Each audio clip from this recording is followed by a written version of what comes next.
Good morning, everyone. Thank you for joining us today. I am Mark Hanzel, Agricultural Attache for the USDA Foreign Agricultural Service. Red meats from the United States are recognized internationally as one of the most premium meats available in the market. One can always be assured that U.S. pork, beef, and lamb are of the highest quality. Now, whenever I think of U.S. pork, beef, and lamb, I'm immediately transported to my backyard with the family and enjoying the deep, irresistible aromas and flavors of great American barbecue. For me, there's no better way to showcase the freshness and quality of U.S. meats than this. Naturally, everyone has their own way of preparing and enjoying barbecue, but today, Chef Jay will be sharing some of his mouth-watering barbecue recipes with us. Chef Jay is an acclaimed chef with more than 30 restaurants across the United States and is unrivaled in showcasing the very best of U.S. pork, beef, and lamb. Howdy, Mark. Pleasure to be here.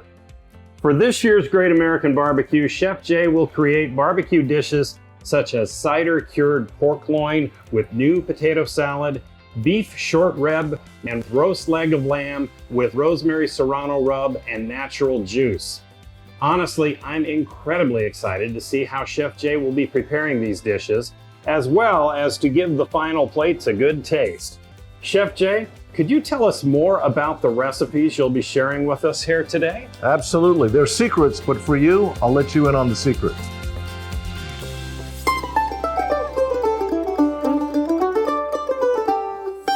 So the history of Great American Barbecue is really interesting. It starts from the days of the cowboys in the 1880s, when they had to kind of preserve the meats that they were traveling with. And so barbecue was a way of having the meats last longer. And most of that started down in Texas. And I've contributed many recipes to this book. I've been barbecuing for over 30 years, doing a lot of work with the Texas Beef Council and the USDA, showcasing underutilized cuts and how barbecue really brings the fine flavors forward. My personal story is I started out at Texas A&M to be an aerospace engineer, and I got a job cooking at a barbecue place, and when I found out that I could eat and drink for free and get a paycheck, I became a chef very quickly. And here I am today, almost 40 years later, getting to travel the world and show off the finest U.S. meat products, pork, beef, and lamb, and how to barbecue them, and how that technique of slow cooking over smoke really enhances the flavor profile and the juiciness. It's a totally different technique that is quickly becoming its own niche in cuisines, and it's really great to be able to do that. It takes a little time to barbecue correctly, but it's certainly worth the effort.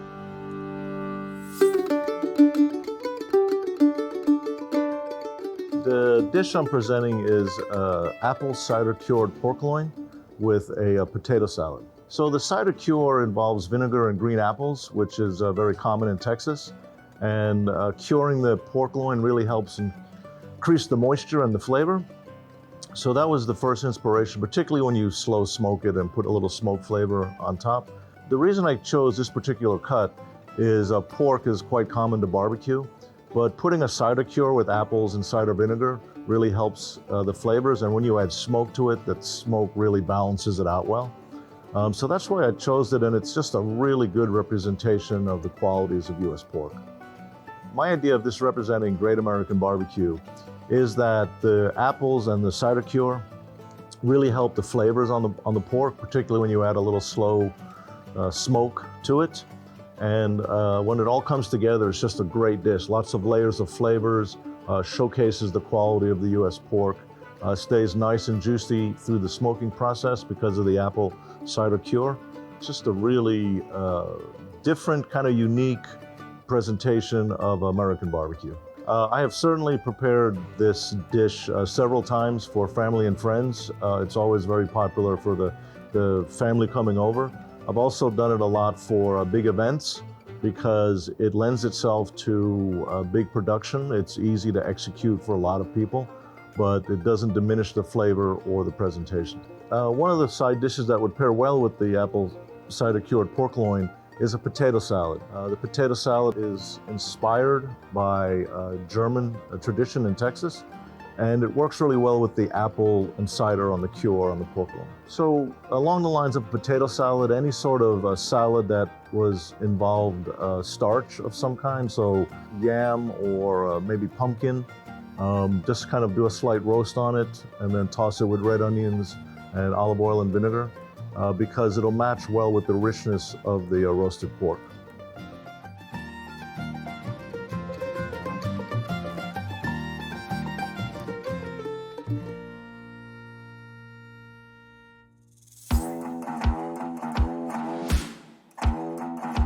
The dish that I've prepared is beef short ribs, barbecued and smoked. Really nice dish. My inspiration behind the barbecue short ribs was that it's a classic barbecue dish.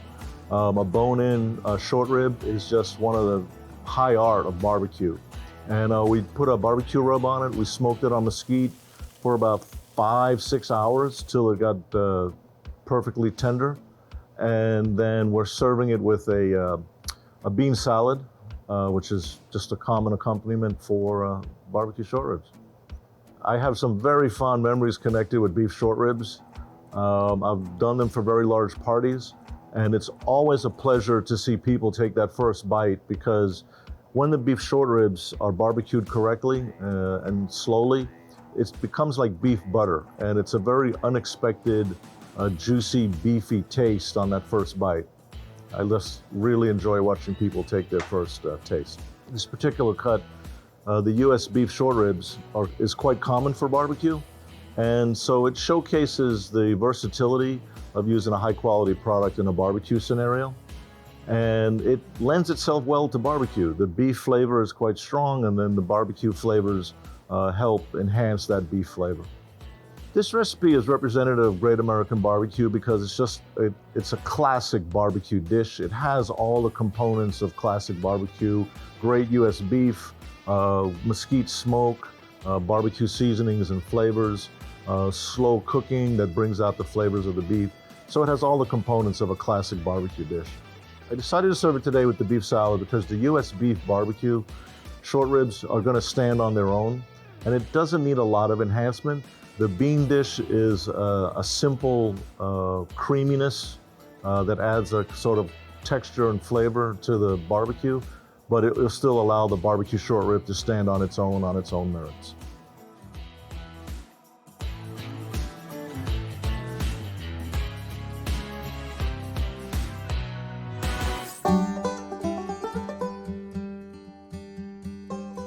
The Rosemary Serrano roasted leg of lamb is fabulous. That's all I can say. It's just a fabulous dish. My inspiration behind this rosemary roasted lamb, it's actually we smoked it as well, is rosemary is a classic flavor with lamb, and we took some rosemary and serrano, so a little bit of heat, a little bit of chili, and we added some black pepper and some Worcestershire sauce to it, and then rubbed the leg of lamb. We took some garlic and rosemary and made little punctures in the leg of lamb and stuck that in there and then rubbed it with the rosemary serrano rub. Then we stuck it in the smoker for about 2.5 hours, and just a thing of beauty, just came out beautiful. So the leg of lamb, by having the whole leg, you're dealing with all the muscles and none of them have been broken or cut. And so it's going to retain more moisture. It's going to be a juicier, more flavorful cut. And because of that, it showcases the real lamb flavor of American lamb. And it's quite different from other places, but it's really juicy, really, it's just great. And it's big enough where when you put the seasoning on the outside, you still get to taste the lamb. You have a nice big, and then you just have a little flavor profile of the smoke and the seasoning on the outside, so it doesn't overpower the overall taste. If they're unable to find a leg of lamb, which requires a little bit more time, you can certainly do it with lamb loins or lamb chops, smaller cuts. The trick or the thing I would tell them to look for is to look for an entire muscle or a big piece of a muscle so that it retains more moisture. The more you cut it up, the more you slice it up, the more chances of losing a lot of the moisture and flavor from the lamb. So that would be my recommendation, would be like a lamb T-bone or a lamb loin would be a good substitute. So Great American Barbecue typically involves smoke and slow cooking. And a leg of lamb really takes well to slow cooking. It allows the flavors to really marry, and you get the smoke flavor on the outside. And then ultimately you want to showcase the actual flavor of the lamb, the U.S. lamb. And so all those things come together in this barbecue process. I decided to serve today's leg of lamb with a corn salad because it was bright. The color components contrasted well against the roasted lamb. It also added a sort of sweetness and brightness to the dish, so they worked well together. Oh, this looks so good. There you go, Mark. Why don't you plate that for me while I get some sauce? Ah, beautiful. Well done. I'll have to get you an application to come work with us in the future. And just like that, we have the last of 3 mouth-watering dishes that capture the authentic spirit of American barbecue. Chef Jay, I have to say all 3 of these dishes look and smell heavenly. I can't wait to try them. Thank you for sharing your recipes with us. I can't wait to prepare these dishes for my own family and friends. By all means, Mark, please do. What I love about these recipes is that they're easy to follow. Anyone can create them at home with the proper equipment and enjoy it at your house. I know, you make your recipes so easy to follow. I'm sure that I won't be the only one who will be trying these recipes in their own homes in the coming days. Well, that'll do it for today. I hope everyone has had as much fun learning as I did preparing these dishes for you. Once again, I'm Chef Jay McCarthy. And I'm Mark Hanzel, Agricultural Attache for USDA Foreign Agricultural Service. Thank you for joining us at the Great American Barbecue.